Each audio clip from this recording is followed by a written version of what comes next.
Eastbound side of the belt is backed up from Knapp Street to Flatbush Avenue with an active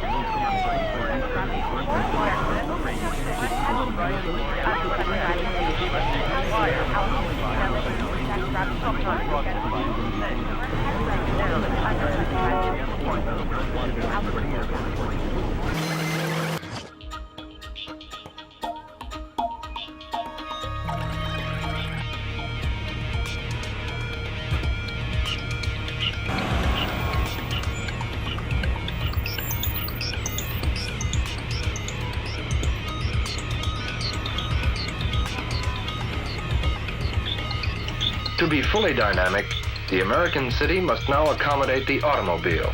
This is the vital factor of our new age.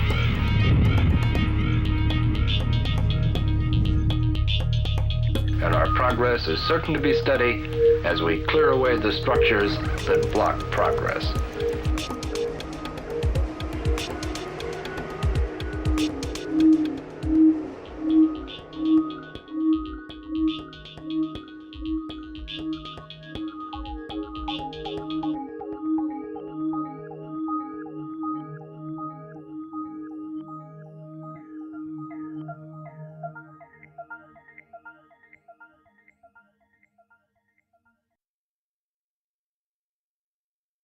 New York City was then, as it is now, a vast and variegated terrain. So it really depends on where you are in terms of what kind of streetscapes you had. But certainly the Lower East Side and Lower Manhattan in general, which was the locus of population then before the subway arrived and things kind of spread out a bit, was spectacularly crowded. It was in the last part of the 19th century, the early part of the 20th, it was probably the most densely populated place on the face of the earth, more than Bombay. Down on the Lower East Side, Orchard, Hester, Essex, Delancey, those kinds of streets. First of all, there are no cars, but the streets are crowded anyway. You have pushcart peddlers, you have shop owners who have really moved out into the street. You have the street being used as kind of a pedestrian walkway. Remember that there's no air conditioning, there's no screens, there's no indoor heat, not much indoor plumbing.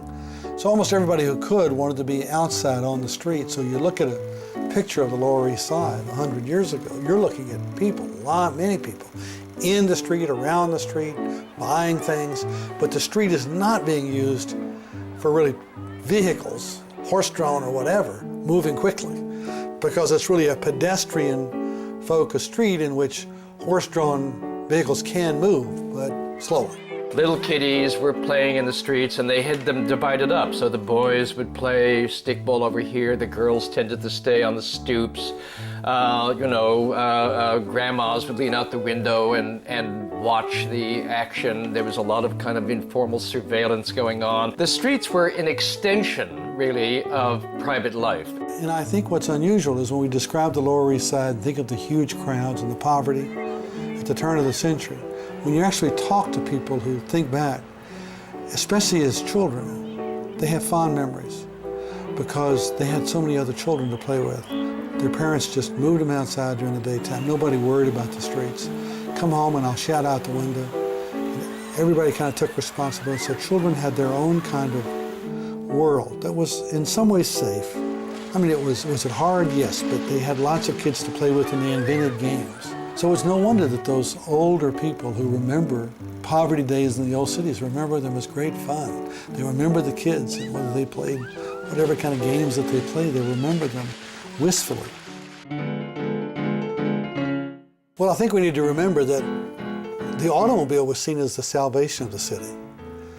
That at the turn of the century, people saw the horse as the enemy because the horse took up space. In other words, if you think of what a truck can carry, a horse and a wagon took up more space than that. And the horse usually dumped 10 pounds worth of manure on the streets every day per horse. Times 100,000 horses is a lot of manure. Something like 2.5 million pounds of manure were deposited on the street every day, and 66,000 gallons of urine. When it kind of sits there, steamy, fresh, flies gather around and sort of help perpetuate disease. But when it dries out, it kind of pulverizes with all of the wagon wheels and such, and it floats up into the air, and people ingest it. Plus, if a horse dies, it just lies on the side of the street with its legs sticking out, attracting flies and vermin. So at a time when you had horse manure and dead horses all over the city, you could see why some say, golly, the car is clean and it's efficient and it's powerful. They hadn't seen pollution, they hadn't seen the cost in human lives at that time, and you could see they just saw a wonderful future. As late as 1900, of the maybe 8,000 cars that were registered and owned in the United States, probably just about a majority of them were owned in New York City, and they were owned by rich people. They were owned by corporate executives, wealthy professionals, and the like. And it becomes a thing to do. So John Jacob Astor says early in the century, it's quite the thing now for a gentleman to have a, as he says, stable of cars. But this is a city which is singularly ill-equipped, really, for them. The roads, it's true, are kind of nice and flat, but on the other hand, they're also full of people. And so it's not surprising that what you get are a series of clashes over access to these streets. And people, in fact, are run down. As the Automobile Club, which is founded in 1899, is in the midst of this kind of battle over access to the streets.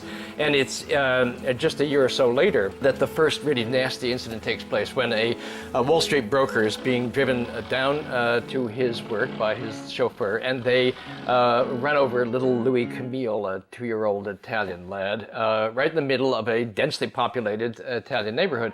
And people go wild, and they try to lynch this guy and his driver. I mean, he's rescued. But it's the first, really, of many such encounters. Hundreds of children begin to be sort of knocked off. I mean, how many times have you thought, well, I have the right of way, but this person doesn't seem to realize it, and therefore you don't take the right of way. And you can see that that's magnified earlier in the century when the rules of the road have not been so firmly established.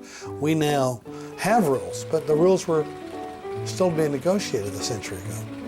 There's a great deal of friction then at the beginning around the arrival of the automobile, but this is going to change for a variety of reasons. One of them is that fairly quickly, 1908, the Model T Ford arrives.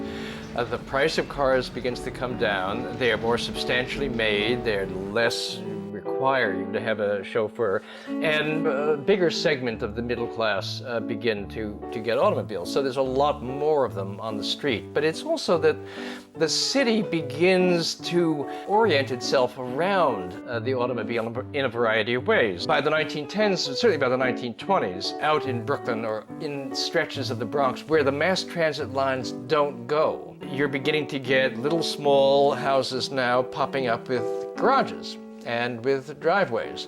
And so the very definition of living in residential neighborhoods is now being transformed to incorporate automobile use. And that struggle over whether or not, as the city expands farther and farther out from Manhattan, whether in fact it's going to be organized around mass transit or around the automobile is the great struggle now that takes place in the 20s, 30s, and 40s. And essentially, the automobile wins.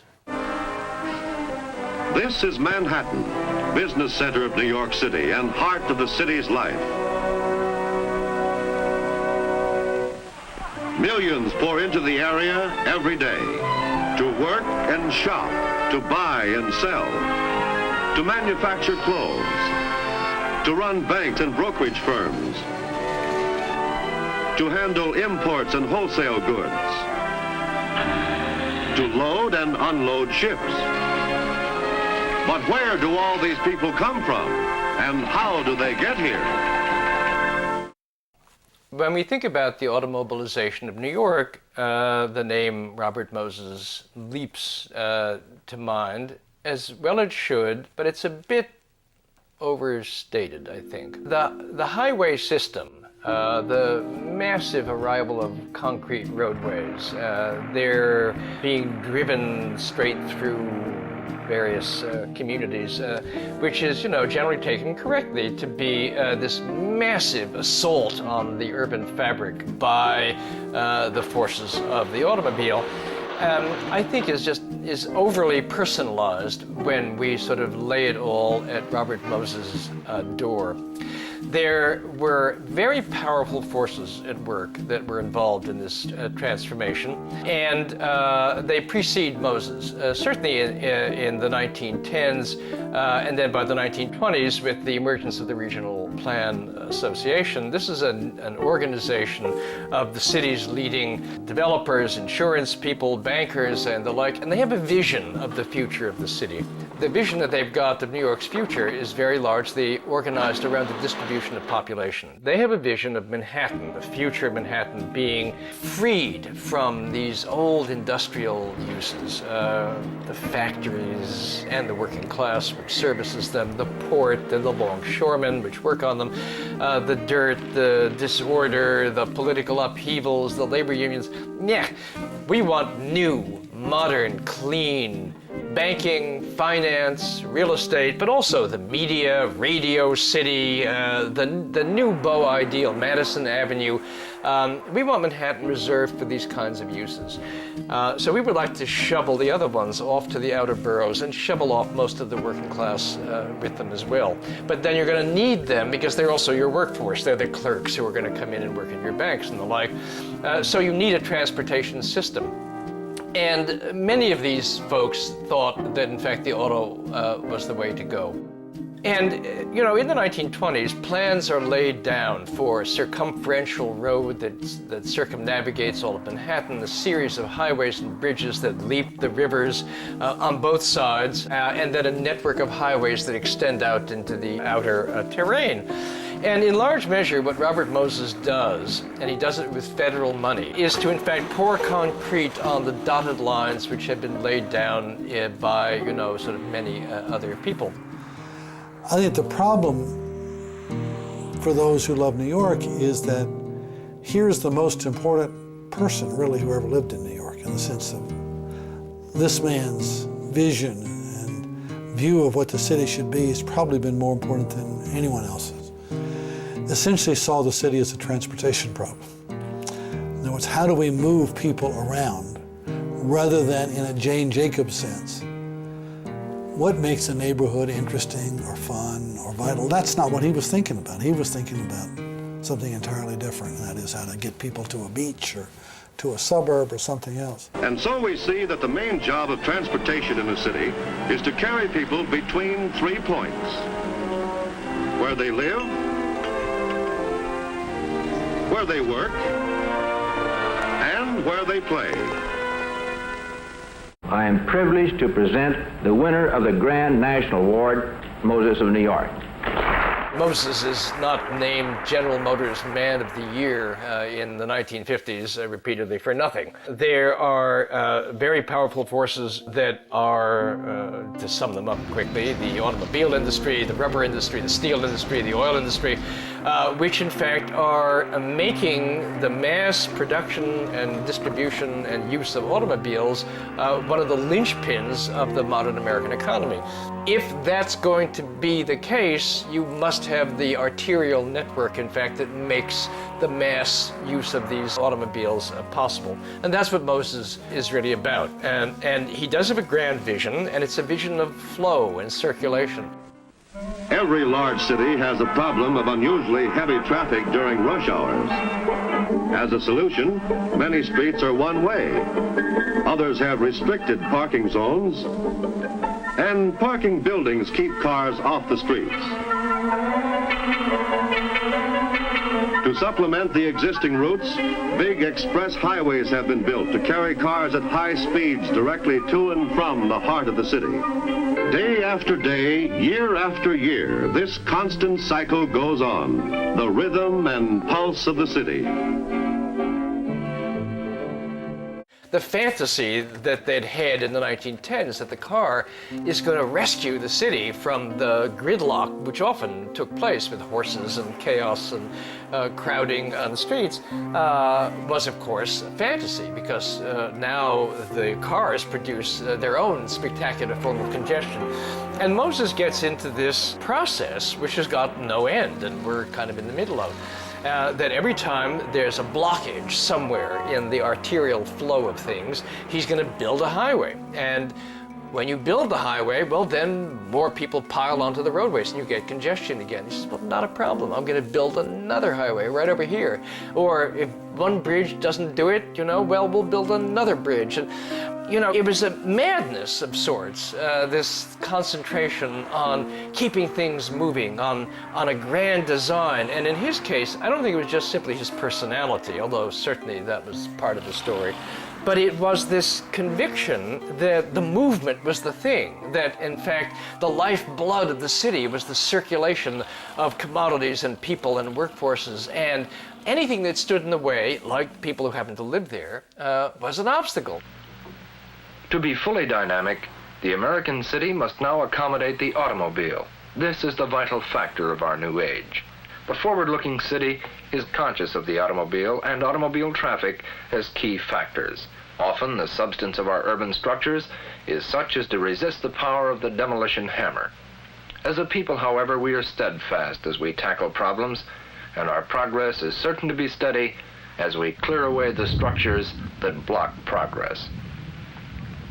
And so Robert Moses really does change the city. And when you look at the map of everything he has built, or did build, in terms of roadways, it is astonishing.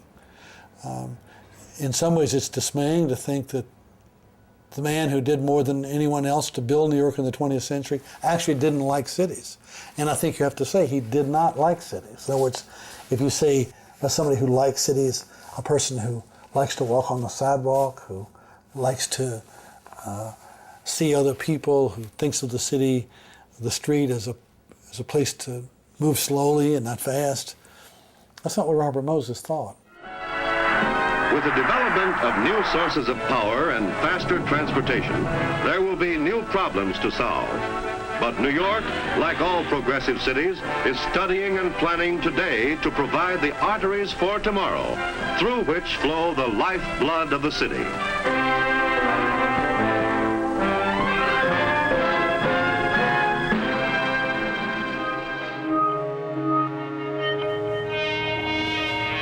New York has been dominated by a one-dimensional approach to its streets. It has become increasingly oriented towards the car. It's all about moving cars faster through a given place, and that is antithetical to the communities that make up New York. New York is a city of great communities, of great neighborhoods. As you put more traffic through it, it begins to diminish that. The hierarchy here, is industry commerce, which means trucks. And then you've got cars, because, this is a car culture. I mean, we've done a lot of damage, I think, to our people in general all over the country in terms of that. And then, I think bikers and walkers are both kind of like at the bottom of the barrel. It doesn't really matter because they just tend to get in the way. When you say, what's the difference between great cities and mediocre cities around the world? And it has to do with the quality of their public spaces. Because how else is your opinion of a city shaped except by your experience of walking down the street? Congestion is a real issue on the streets. It's a real issue in our subway cars because we haven't really expanded our system, our subway system, for 60 years.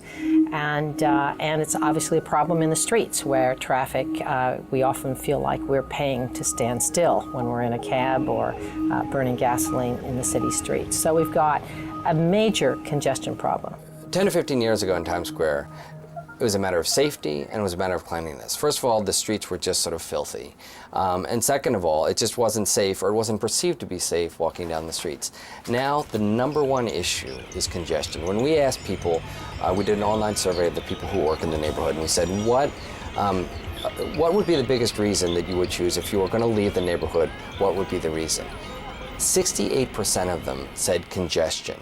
Certainly in the last several years, traffic congestion is just getting worse. There's more development, there's more upzoning, there's more travel demand. And the system is quite frankly becoming overloaded. And I think our quality of life here in New York, and also the extent to which we attract investment and talent, is going to be really severely compromised unless we get our act together. New York's competitive advantage really is its high talent pool, its workforce, and their productivity. And we market New York as a city where productivity is why you should move here. We cost more, it's tough, it's a regulatory environment that's difficult for business, high taxes, but we've got the most productive workforce, so you make it all up. Now, an environmental impact study was done about 2 years ago that was looking at lost productivity because of congestion. And the estimate was a $2 billion price tag associated with the congestion problem, and things have only gotten worse since then. So it's going to be increasingly difficult for New York to market itself as a place where you can get the most done in the least period of time with the best workforce if, in fact, we're not able to solve the congestion problem. Scientists are beginning to say, well, if we know the day of the week, we know the day of the year, we know the probability of crashes in the system, we can actually provide some prediction on how the day before Thanksgiving is or the day after Christmas is going to be. What I'm afraid of is we're going to know more and more and more about traffic while we're sitting in more and more traffic jams. We'll just be smarter about it. But big deal if you're so intelligent about traffic, but you're not moving. The system does not work well right now, and so it's clear it's broken, but the further knee-jerk reaction is to fix it with more highways, as opposed to, well, actually, let's kind of be creative about this and think about, what are best-case scenarios in other parts, of the country and other parts of the world. The city has added jobs in the last years. We've added 700,000 people, which is the size of the city of Boston in the last 10 years to New York City's population. The mayor is projecting economic development strategy that'll add 250,000 new private sector jobs in the next 5 years, 167,000 new housing units. So we have a huge development program laid out before us. And the question is, how are we going to meet the increased demand on our already overstressed streets and sidewalks and mass transit system? It's going to be tough. Something is going to have to be done. We cannot continue to go on the same path that we're on right now. It's not sustainable for the world's greatest city, to be as openly hostile, as it is to pedestrian and bicycle friendly infrastructure. So if you start thinking about the human side of a city and you start planning for that human side, you would have a very different city than we do now. But no one is thinking about the pedestrian. No one is thinking about streets as public spaces. And so we sort of slipped into this kind of traffic-dominated, polluted, uncomfortable, noisy, unfriendly reputation as a city. We've got to be able to get to the point, something that in fact enhances complexity, that enhances flexibility, that enhances individual mobility, that frees us from stasis, because the automobile, it just doesn't work.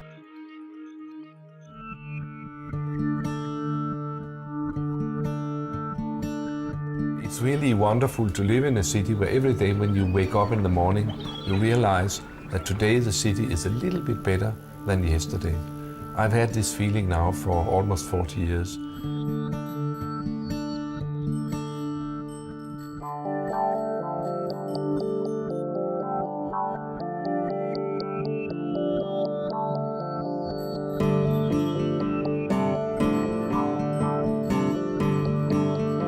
The story from Copenhagen is interesting about the bicycle. What happens if we make more invitation for bicycling? If we make a good infrastructure for bicycling? What happens over 5, 10 or 15 years? More and more people get the good idea that maybe it's smart to bicycle. We've seen this increase so that now 1/3 of the commuting to work in this city goes on your bike, 1/3 with public transportation, and 1/3 in private cars. That is why we are the city in the Western world which has least traffic in any big million city of all of them, because the bicycles are carrying such a great weight in the total traffic picture. Every man in Copenhagen, every woman in Copenhagen uses bike every day. It's a normal way to transport yourself. Not making noise, not making pollution, it's fast and it's very cheap. I use my bike on a daily basis, either to go, if I have to go somewhere, I take my own ordinary bike, or if I have to go with my son, and then I have like this special bike that has a box in front of it where I can put him and he can sit and, you know, just enjoy the scenery when we go from like one end of the city to the other, and it takes like half an hour. And we just, you know, get some exercise and some fresh air and enjoy the ride. You become part of a life that's going on in the street. You stop, you meet friends, you stop at a cafe. If you sit inside your car and just take your car, it's more like an A to B thing.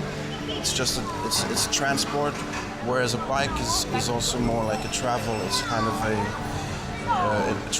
travel experience against the city every day. We are standing now on one of the major arterial roads leading out of the center of Copenhagen. And it used to be a 4-lane road with buses and traffic congestion and lorries and the whole hula boo. Now it has been reconfigured. They have taken lanes from the automobile traffic and given them to the bicyclists and given them to a more smooth traffic system. So here you have the bicycle lanes. When you have space, you can make parking, but you will make little islands so that you can narrow the gap you have to walk when you have to cross the street.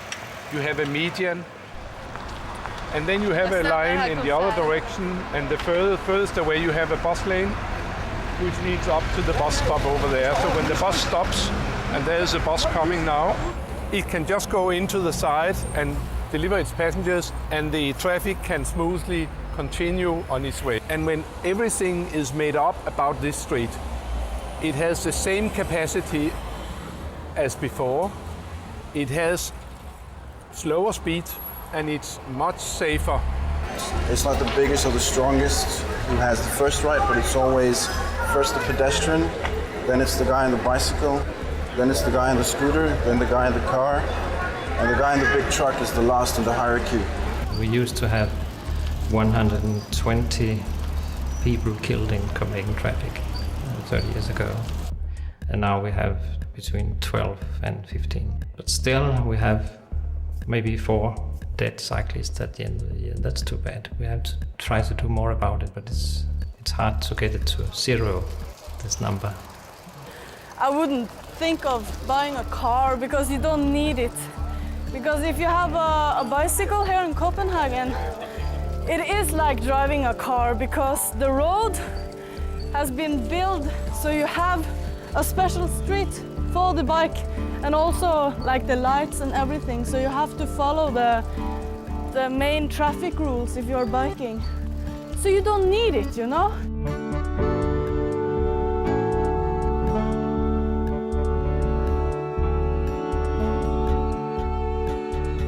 Pedestrian streets, that's good business for the shops and the department stores and so on. That's what they think, that's what we think.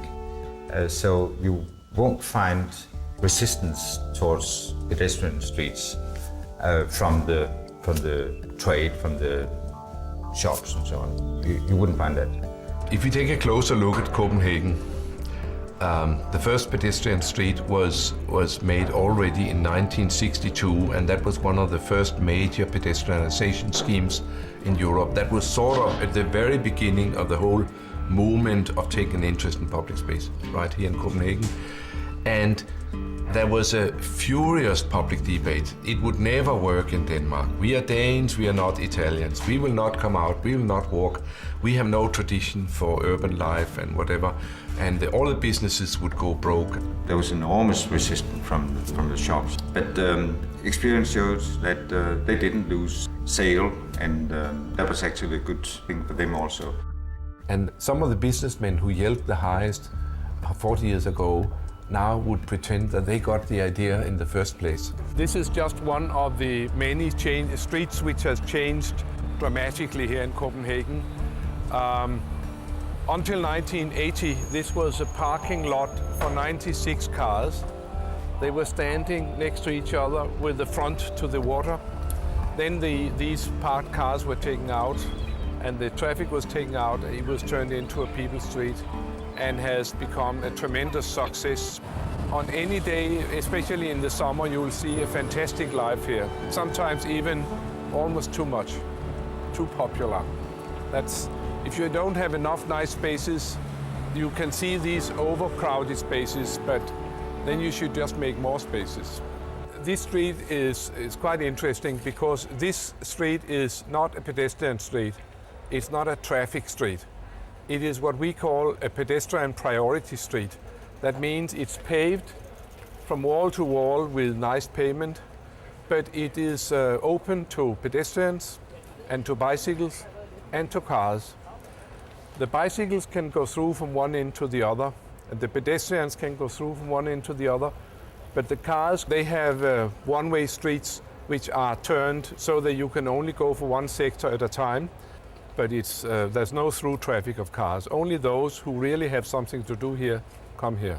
And you have this wonderful, rather nice mix of people walking and bicycling and a car sneaking through from time to time.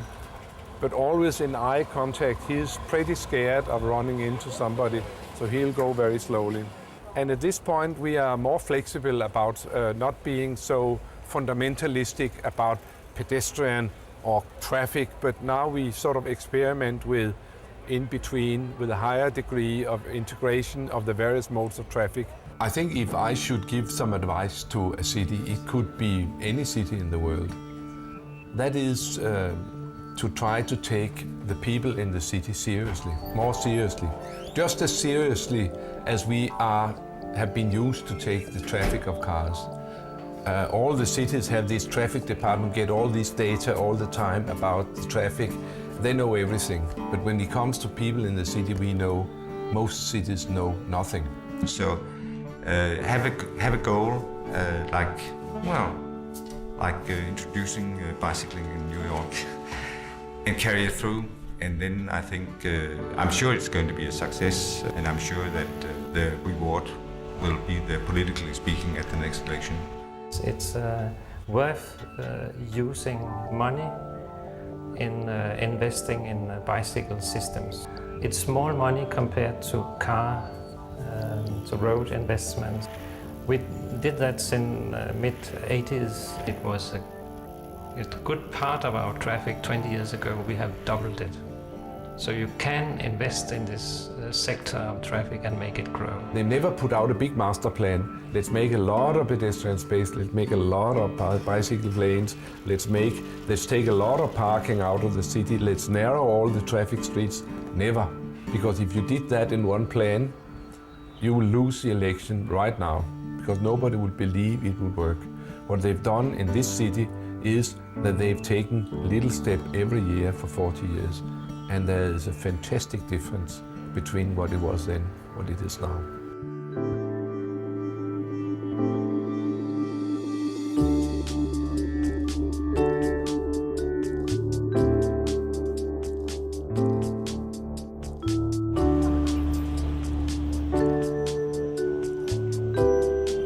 The Parisian situation is very special. You have a lot of people, the density very high. One of the most elevated in the world. And you have second fact, very important, you have a very powerful car industry. So in Paris, it's very difficult to be very harsh on car. So what Bertrand Delanoë is doing is taking the place out of the cars and giving it to buses and to pedestrians and to bicycles.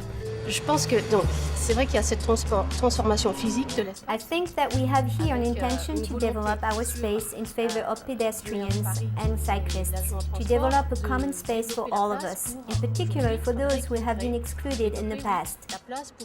Also, it is an intention to recover with this new common space the simple pleasures of experiencing the city, and also a sense of togetherness. What you're seeing here is something that's being reclaimed in a visible manner every day.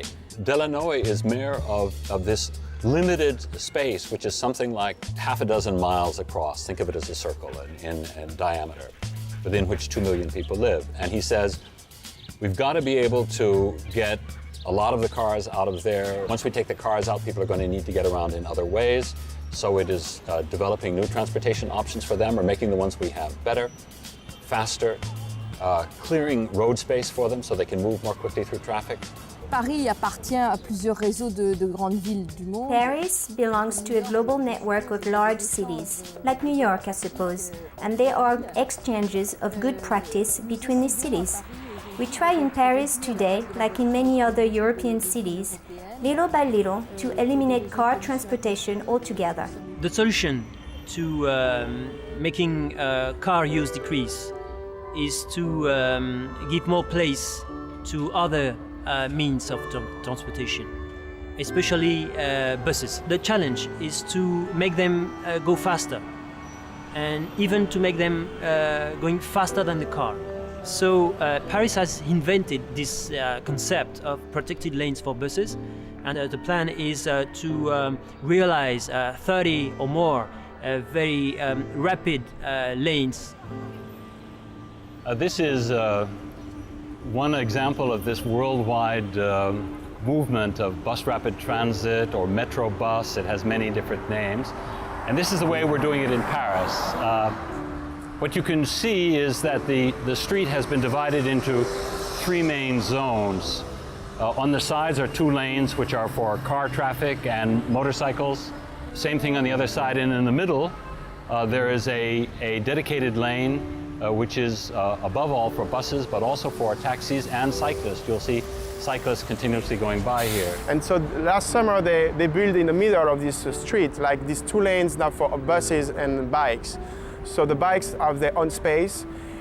We can think maybe it's dangerous because it's true we are still riding close to the buses, but they are pretty respectful and driving slowly, staying behind you when you are there. You can see this kind of bike riding. And this guy is not stressed out, he's just riding peaceful. So now it's easier now, and the cars are on the side and we're protected. Now what you're going to see is you're going to see an example of how this BRT system works. As the bus moves into park, very often you'll see the taxis themselves will swing around the bus. They've decided not to do that, but the cyclists are swinging around. And again, that bus has at least 100 people in it, so it's the equivalent of 90 cars. When you ask the people living in the suburbs if they will be okay to leave the cars, they say yes, if you give me good buses, good metro. And that is the challenge. And it's one of the policy of Bertrand Delaunay, is to make better the metro, the buses. Et je dirais que comment ça a transformé? Est-ce que les comportements ont évolué? Do these changes affect Parisians directly? I think so, because I think that our behavior changes with the mode of transportation we choose. In a car, you cannot stop to have a chat with someone, whereas walking encourages human encounters and exchanges.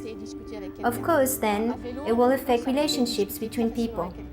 We are trying to create new events and opportunities for people to reclaim the streets, because public space is first a space to exchange, to meet, and we want to give people opportunities to organize events.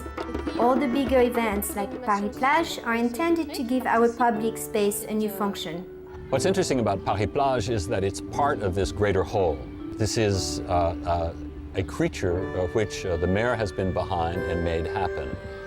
Essentially what happens was that they decided to remove a significant transportation axis from its transportation function and turn it over to a people function for a month each summer. Les bords de Seine sont à Paris un lieu très symbolique. The Seine embankments are a symbolic place for Parisians, symbolic of the history of the city itself. There was a lot of fighting 35 years ago over President Pompidou's decision to transform the riverbanks into highways. Of course, it is an easy mode of transportation for automobiles, but the idea of creating Paris Plage came from the desire of the Parisian people to reclaim the riverbanks. And essentially what you have is car infrastructure with people talking and lounging and making use of it as a public space, part of a reclaiming of a river which is still too dirty to swim in. But we can be optimistic that with enough time, they will also be able to swim in the Seine. And so this is a sort of a bet for the future. Paris-Plage was part of a more global policy coming from a political decision to give the Seine back to Parisians. And, in the future, when we have managed to reduce traffic without impacting the economy negatively, we will be able to, I hope, move on to recover all the riverbanks in all boroughs along the Seine. The genius of Bertrand Delanoë, who is a man of communication, has been to organize something very happy, and the people came. Now the challenge is to make last Paris-Plage not 1 month, but 12 months a year. And it's the plan for the next term of Bertrand Delanoë. So he has decided that he is going to at least lay the base for a city in which people have a shot at lives, spending a lot less time in their cars and a lot more time around people. If Bertrand Delanoë succeeds, it will be a big change, historical change, after 1 century of car domination.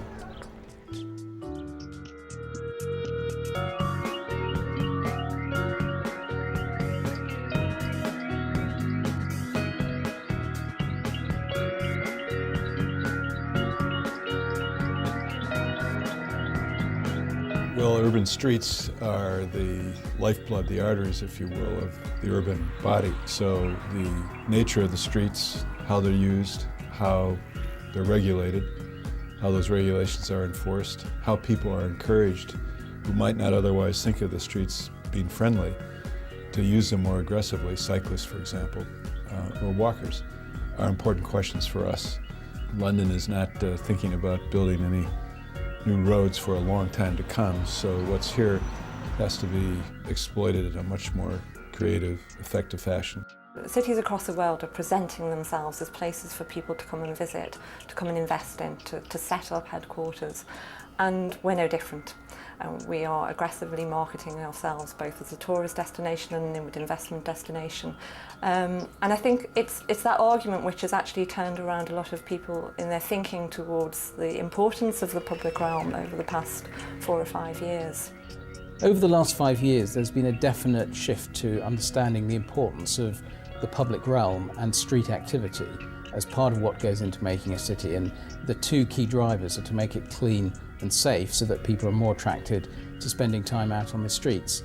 There's also been quite a strong shift in policy emphasis towards the needs of the pedestrian at the expense of the needs of motorists. And that's led to things like the congestion charge. We introduced something called congestion charging here in London, which was designed to reduce traffic flows into the center of the city, as well as to reduce congestion. Congestion is down as a result of that by some 30%, and traffic flows are down 15%, which is a boon to those who must drive. Now, of course, those who must drive are paying a £5 charge to get into the city. Think of $9 in the United States for a similar arrangement. The congestion charge itself is based on camera technology, some 800 of them, which essentially get multiple images of your license plate as you come in, and that's matched against the records of who's paid and who's not paid, and everything kind of flows from that. I started driving taxi about 5 years ago. Well, I think it's good. You know, it's good for traffic, no doubt. We would have less traffic, you know, in the daytime, Monday to Friday. It means I can get from A to B, you know, a lot quicker than it used to be. So, yes, it's good. It's good for Londoner. What's happened with the congestion charge is that fewer cars are coming into the congestion charge area, so that leads to an improvement in the general feel of the place. It allows you to use road space for other users like buses and cyclists. What's happening in London is fascinating, and moving around London has improved immeasurably in many areas. Certainly within the congestion zone, people are walking, people are cycling. The number of cyclists has gone up enormously, and people are very in favour of using the bus now. The package in London that the mayor's followed had many ingredients to it.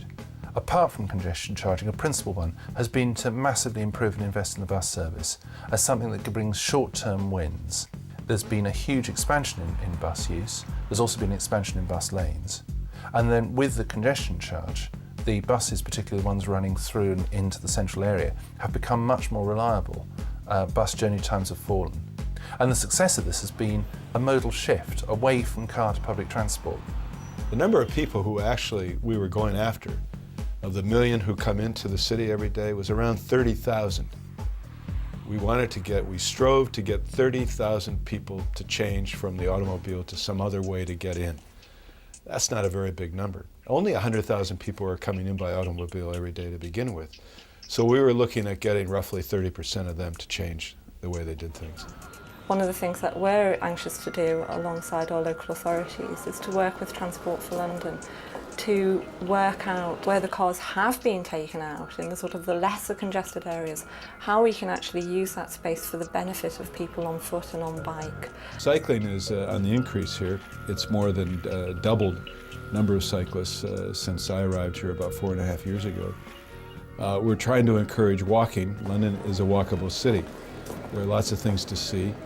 Most people, of course, walk because they have a destination in mind and they have things to do. They shop, they go to appointments, they go to work.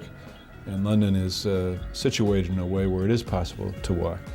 Now, it's not always the friendliest city to pedestrians, and that we're worrying about and trying to concentrate on.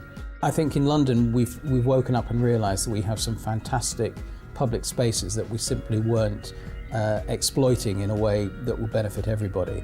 Trafalgar Square was a major scheme which we supported, and that has created a huge piazza in the centre of London which has become a great venue for performance, for exhibitions and a place just to meet. Trafalgar Square has been incredibly important in helping London think differently about the way we use space. Nonetheless, it was not an easy ride to get to the point where it looks so successful today. It was 10 years ago, over 10 years ago since it was first proposed, and there were certain factions in the city that didn't want to see it go forward because it was actually going to slow down the vehicle journeys a bit. And I think that cuts to the heart of the debate really, because there is a vehicle lobby which is very strong and they feel that they have the only right to expeditious movement in central London. But if we can't have a world-class space in the middle of central London, then I think that is very poor for a 21st century city that needs to be promoting itself and should be planning itself as a city that is for people, not for the motorised vehicle. I find that New York and London actually have quite a lot in common. They're roughly the same populations. They're both enormous economic centers, huge financial services centers. Between the two of them, it's hard to think of a third city anywhere in the world that even compares to them. So it's no accident that Londoners and New Yorkers travel back and forth a lot, not just because each city is interesting to be in, but because they learn a lot from each other. Whilst I know that New York has done some amazing things around the Hudson River parks over recent years, I do think, however, New Yorkers could look at the example of London and the work that has been done to open up its river frontages, particularly south of the river in the area around Tame Modern through to the London Eye, and the way people are using the space and it's giving them a different perspective on their city and really making them value their city more. And that's been particularly helped by the development of the Millennium Bridge, which has really shown a latent demand for walking. I think one thing I should emphasize for those faint of heart in New York who might shudder at the thought of plunging into some of these thickets is that just in the 4 years plus that I've been here, we've achieved a major change in that public transport use is now up 4% and automobile use is down 4%. And I think it's the only city in the world, actually, that is in that position of there having been an actual shift from automobile use to public transport use. In terms of congestion charging, I think what that has done is given a strong message to cities across the Western world that the road is a scarce good, and therefore we have to have some way of making people feel differently about the way they use it. Change is always a problem. We were fortunate enough to have done a pretty good job of implementing the congestion charging zone. It actually worked the way we thought it would. And since this was really the first time that anything like this, at least in this part of the world, had been tried, we didn't have a lot of models to follow. So we were pretty much on our own. It worked, and now we can be a model for other cities. So if New York's focusing on this and paying any attention at all, they've got a good model in London to follow.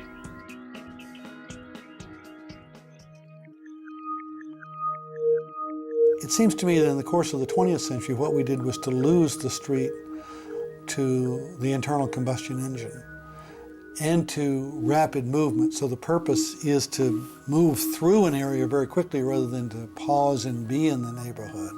And that we've somehow swung so far to the other side that we've lost sight of the fact that the road or the street can have another function, and it can be about informal social interaction as much as a park can be, or as much as a front yard or a front porch. I think that there is maybe a tipping point coming when you start listening to how people are talking about the overwhelming cars, the size of the cars, the presence of cars. I think we're beginning to see that opportunity to tip it the other way. So I'm very excited about the future, but I'm just devastated right now about the present situation in this city. In an odd way, I think it's a potentially very fertile moment because the automobile's in big trouble. I mean, General Motors is one of our prime industrial basket cases. Now, that's a problem for Detroit and many places, but on the other hand, it's also an opportunity to transcend that network of forces which has got a lock on the old order of things. I mean, we might be at a point where the entire auto complex, which has had such disastrous consequences for the city, can be transcended in a way that doesn't pit ecologists and environmentalists and urban visions against an industrial order. Old cities, cities with worn-out infrastructure, have kind of been stuck in 20th century thinking. And I think we're now seeing a move beyond that, which is very positive. We've got great leadership in the private and the public sector, in the non-governmental sector, and I think we're moving together in ways that we really haven't in the past. In part for New York, it's been post 9/11, which really pulled people together. So I think that's been a piece of it for us, but it's also the models of other world cities that we feel so much in common with, where they're getting it together and they're doing great things, and we realize we can do that too. It's thrilling that since 9/11, there's been a real interest and an openness to better design and more daring design in some of the great buildings and in some of the great places. But there's not still that threshold of a paradigm shift when it comes to the streetscape, saying that this is as important to people's fundamental, visceral perception of a city as anything else. Traffic engineers were taught to move traffic, and they've gotten better and better at it. But today, we don't want that same solution. We're looking for a different solution. We need a much more humanistic place approach to our communities, and traffic engineers are in the way.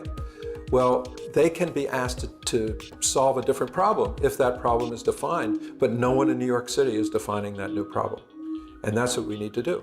This mayor took over the Board of Education and made it a city agency. This mayor cleaned up the air by prohibiting smoking in bars and every restaurant and every public place. He's tackled some very tough issues. He's the kind of visionary who could make something like this happen. New York actually has a lower car ownership rate than Paris, Copenhagen, or London.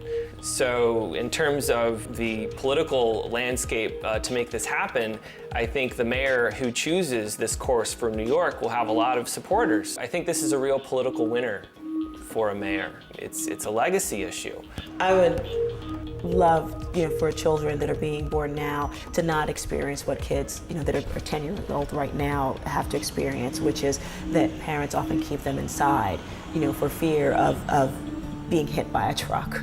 I would like for them not even to know that that was even an issue, you know, growing up, and that they feel really comfortable being able to be in their own streets and respect the fact that they belong to a whole slew of folks, you know, whether they're truck drivers or car drivers or walkers or bikers, but having there be an understanding that there is a basic modicum of respect for all, you know, folks that are moving along. The purpose of life is not to sit on top of a mountain by ourselves. The purpose of life, the highest purpose of life and of existence, is to live in a situation where we can see other human beings and enjoy them. And they can teach us that, not only in London and Paris, but in Spain and in Germany and in Japan. I think Americans may be slowly coming around to that as we see the cost of energy rise, as we begin to accept our responsibility for world pollution. And as we try to think, how do we become competitive or stay competitive in the 21st century, we need to come up with some good ideas.